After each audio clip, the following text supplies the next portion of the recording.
Sam Allardyce isn't so much throwing his hat into the ring to become the next US national team manager. He's launched it in there with extreme velocity on multiple occasions, just like he has done whenever the vacant Everton job has come up in discussion.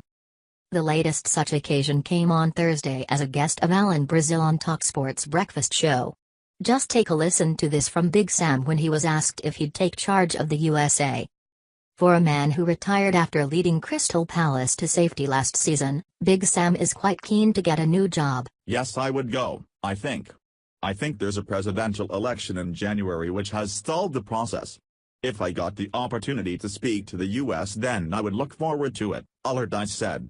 International football is totally different to Premier League football. It's 10 games a year. There's a huge amount of downtime, to go and watch the players and all that. It's not the same day-to-day pressures as you get in the Premier League. I've always loved the States. I've been going for many, many years. I played there for the Tampa Bay Rowdies and had a terrific time, by the way. Pro Soccer Talk understands that some current U.S. national team players would not be opposed to Allardyce taking charge of the USA, as he would likely go back to basics, give experienced players a final chance to prove themselves, and would be a good fit for the defensive style of play most of the USMNT players are comfortable playing with. Yet Allardyce having an interest in the USMNT job appears to be dividing opinion among US fans. Take a look at any mention of him taking charge of the US on social media. Responses range from "please God, no" to "this is exactly what the USA needs," and quite a lot of "we could do a lot worse than him" comments. Well, would the 63-year-old fit the bill for the Stars and Stripes? It's a difficult one to unravel, especially given the current messy situation with the US Soccer Federation and their leadership. His managerial experience in England is unquestioned, and his ability to overachieve with unfashionable teams is undoubted. But isn't that what the US are on the international stage? Worldwide, the USMNT are seen as an unfancied squad who can upset the odds by having a simple, team-first approach. Look at the USA's most successful periods in recent tournaments: the quarter-final run at the 2002 World Cup, the 2009 Confederations Cup final, and to some extent the 2016 Copa American Centenario last for birth, and try to tell me that individual talent wasn't secondary when it came to those successes. There were some incredible individual displays during those runs, but the team came first and the US were incredibly tough to beat. We talk about creating a new identity for the US national team, but a defensive, efficient team saw many nations not wanting to play the US at the last two World Cups. What's wrong with that? If Allardyce was handed the reins, I think the actual US national team squad, to a man, would know exactly what was expected of them, and his tactics may actually get the best out of the type of players the USMNT has. I can already hear you yelling, "What about Christian Pulisic's development?" And I get that. But Big Sam got the best out of mercurial players like JJ Okocha and Yuri Djorkaeff during the twilight of their careers, and there are countless other examples of Mavericks performing for him. There is room for a little style among his multitude of substance. Honest. Yet, in a broader sense, would Allardyce help the US kick on across all levels of the national team program?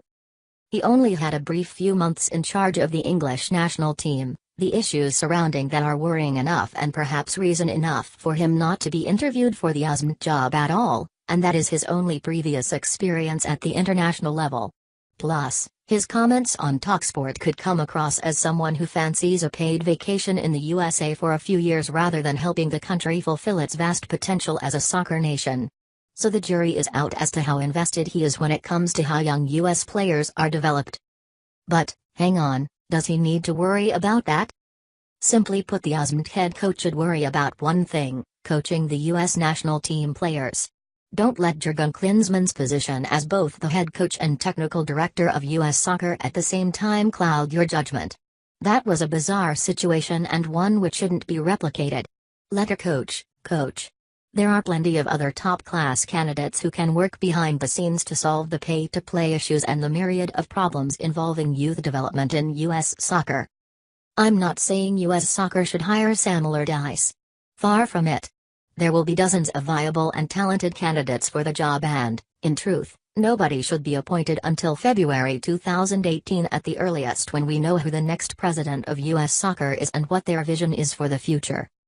Allardyce being in charge of the USMNT wouldn't be the worst appointment in the world, but I'm sure that many US fans would rather see a younger manager with vast MLS and USMNT experience, from a playing and coaching experience, appointed.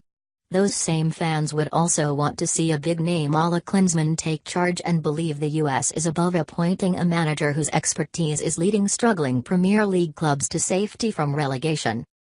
When you think about it, a failure to reach the 2018 World Cup is a relegation of sorts, and the US has reached rock bottom. It is in those kind of situations where Allardyce usually does his best work. At least in the short term. The only problem is the US is 2 years away from actual competitive games. I can see it now. Fans in the American Outlaws section dressed up in an Uncle Sam costume with an Allardyce mask over their face.